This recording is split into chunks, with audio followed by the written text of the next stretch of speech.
Hey YouTube, this is Finger11 Yo. Figured I'd let you guys know what's going on. Sorry it's been a while.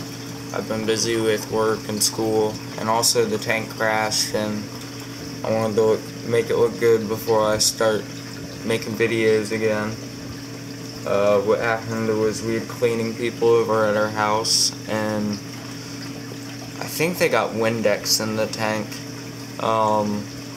There was foam at the surface. All my acros were bleached within a few hours, and by the end of the day, almost everything was dead. Only survivors were my clam, my sailfin tang, and my Welsophilia. Other than that, everything else died, and just really been waiting to get it running again. The reason I mainly do these videos is to show my dad how my tank is doing, because my parents are divorced and he can't come over. He likes to see how the tank's doing, and he's the one that got me into the hobby, so I like to post the videos and then he goes on and looks at them.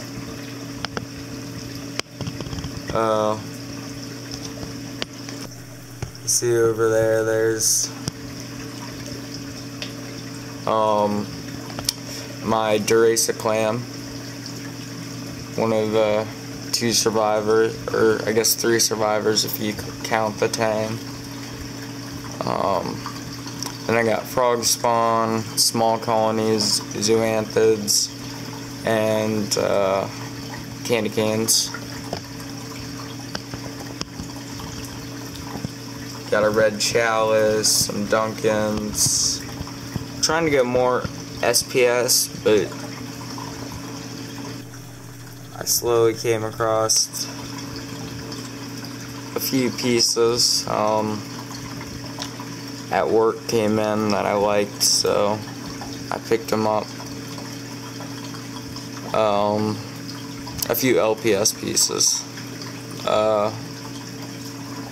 That is my green Monte Cap. It actually has white polyps. The LEDs aren't normally on,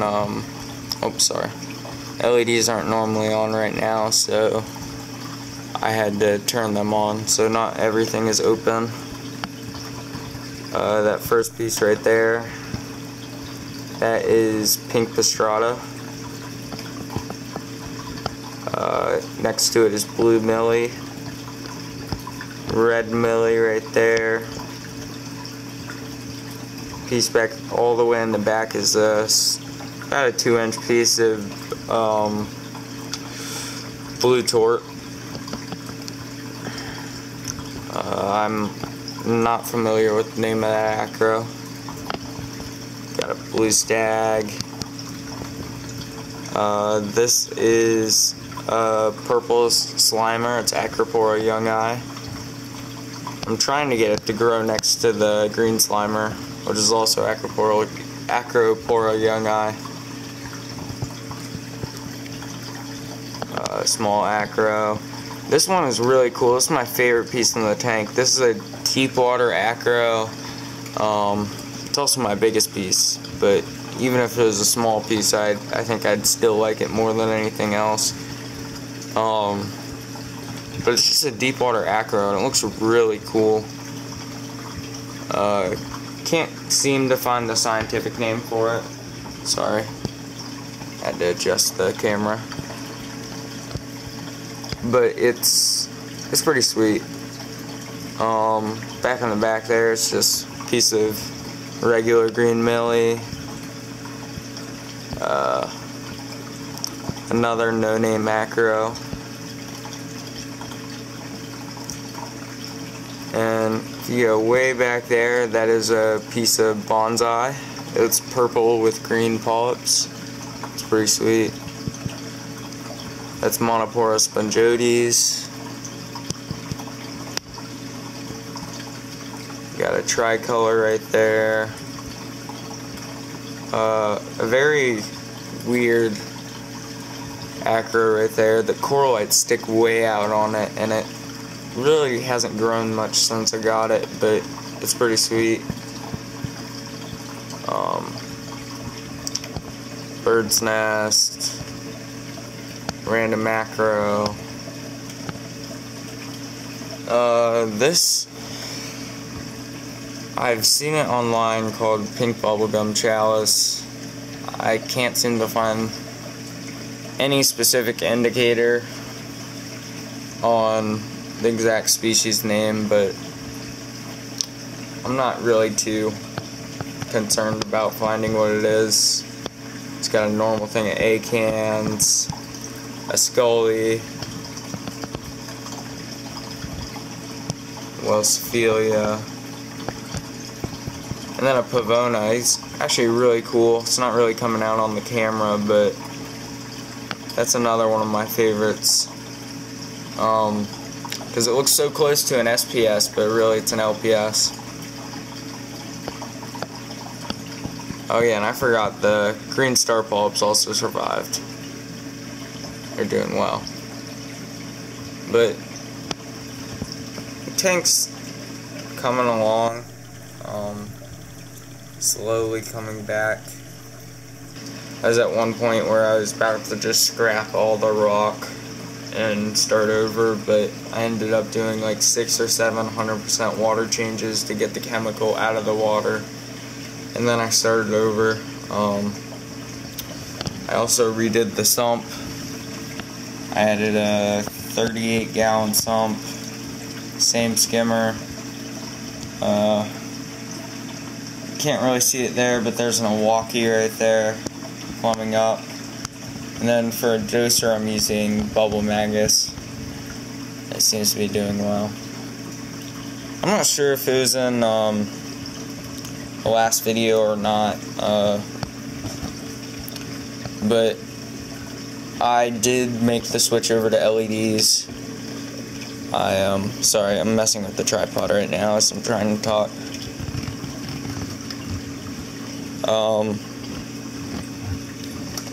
I made the switch to LEDs. I went the Reef Tech route. As you see right there, is 2 Reef Tech Poseidon units. Getting about 12 to 1300 par at the surface. 3 or 4 inches down, it's probably, I'd say 900 to 850, somewhere in there. But it's doing pretty good. I could probably actually set my acros on the bottom and they'd probably still live and do fine, grow well. The only thing I'm not too thrilled about is the company actually went out of business. Reef Tech Marine. The cost of them building the lights for how many they were selling was not a lot.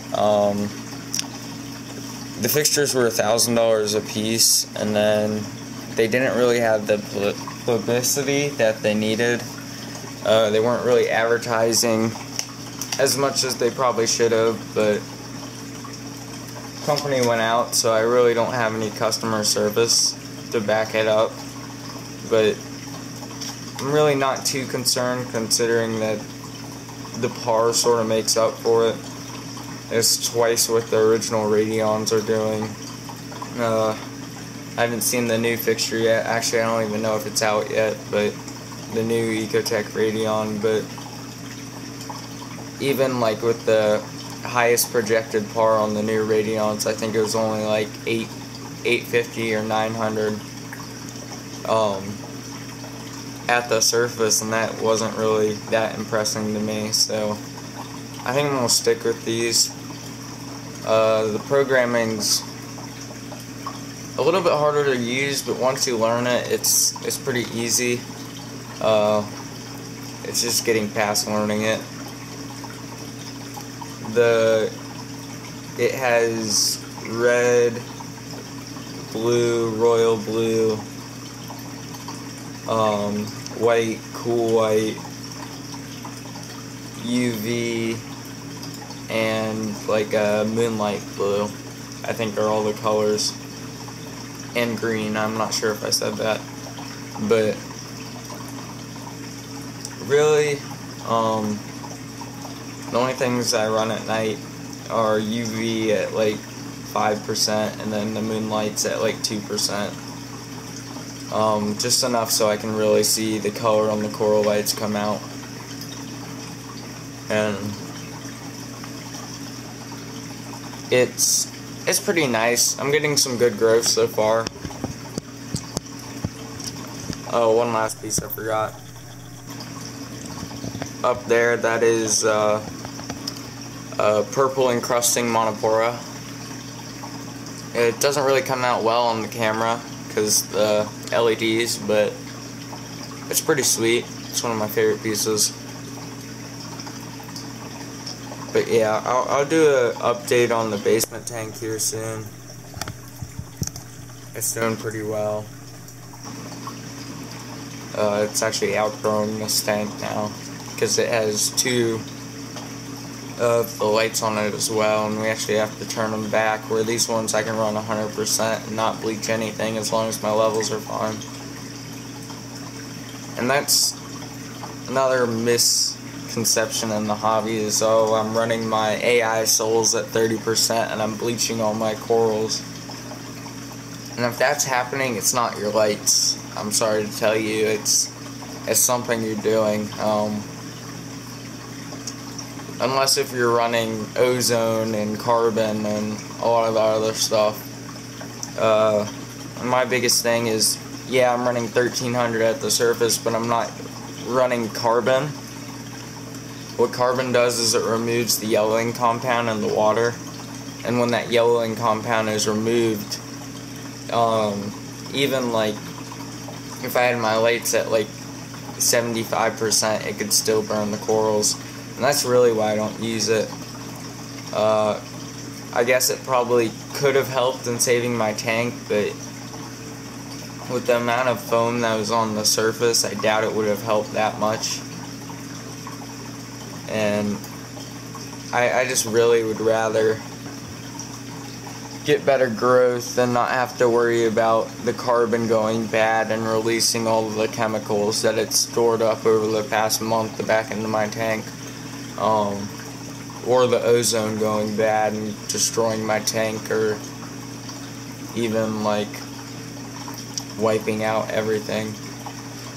I'm pretty much just trying to figure out ways to make keeping the tank easier, but as simplistic as possible. As you may have noticed with my sump, all I'm running is a skimmer and a heater down there. And basically water changes and dosing maintains the system. I don't have to dose magnesium or any of that stuff because I keep up with my water changes. And really the corals, I'm really seeing it in the corals that this is the way I should have been doing it for a while, because the growth on them is just taken off. Sorry, trying to focus on that piece. Yeah, but you see the little branch coming off of where I snipped that millie to put a piece down in the basement, and it's already healing and branching off again. But tank seems to be doing pretty good.